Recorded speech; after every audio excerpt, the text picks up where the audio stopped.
أعوذ بالله من الشيطان الرجيم بسم الله الرحمن الرحيم الحمد لله الذي أنزل على عبده الكتاب ولم يجعل له عوجا السلام عليكم ورحمة الله وبركاته হাদিস এবং রিওয়ায়াতের গ্রন্থগুলির কোনো কিছু কি মুমিনদের জন্য আরোগ্যের বিষয় হতে পারে? মুমিনদের জন্য কি হাদিসের এবং রিওয়ায়াতের গ্রন্থগুলি আরোগ্যের কোনো বিষয় হিসেবে এই পৃথিবীতে মুমিনদেরকে মানতে হবে? কোরআনের ভিতরে আমরা 17 নম্বর সূরা বানী ইসরাঈলের 82 নম্বর আয়াতে দেখতে পাই, আল্লাহ বলেন, ওয়ানুনাজ্জিলু মিনাল কোরআন মা হুয়া শিফাউন ওয়া রাহমাতুল লিল মুমিনিন ওয়া লা ইয়াজিদু যালিমিনা ইল্লা খাসারা। আর আমি নাজিল করে থাকি এই কোরআনের মধ্য থেকে এমন জিনিস যা নাকি আরোগ্য মানব সমাজের জন্য আর মুমিনিনদের জন্য রহমত স্বরূপ।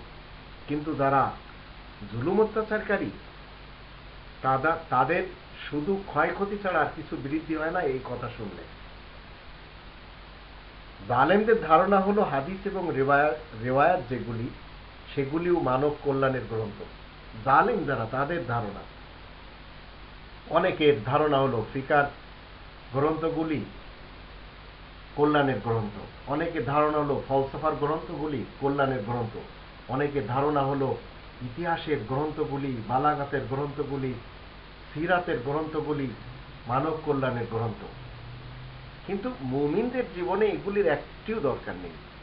50-60 বছরের জীবন, 70-80 বছরের জীবনে এগুলির একটাও দরকার কেন নেই? কোরআনে যদি আমরা 29 নম্বর সূরা আল আনকাবুতের 51 নম্বর আয়াতে দেখি, সেখানে আল্লাহ বলেন মানুষের জন্য যথেষ্ট হতে হবে এই একটি গ্রন্থ। আর রাসূল কারীমের 23 বছরের কোরআনী জীবনে আমরা দেখতে পাই তিনি কোরআন ব্যতীত কোনো গ্রন্থ হাতেই নেননি। তিনি তো বলছেন 27 নম্বর সূরা আন-নামল এর 92 নম্বর আয়াতে, ওয়া নাতলু আল কোরআন। তো রাসূল যখন কোরআন তিলাওয়াত করে গেছেন তার 23 বছরের জীবনে, তো আপনার আর আমার জীবনে এতগুলি গ্রন্থ আসে কোত্থেকে? আপনি রাসূলের সুন্নাতের প্র্যাকটিস যদি আপনি করতে চান তাহলে একটি গ্রন্থ ধরতে হবে, আর সেই একটি গ্রন্থ আপনাকে মঞ্জিলে মাকসুদে পৌঁছে ছাড়বে। এটি হচ্ছে কোরআনের চ্যালেঞ্জ।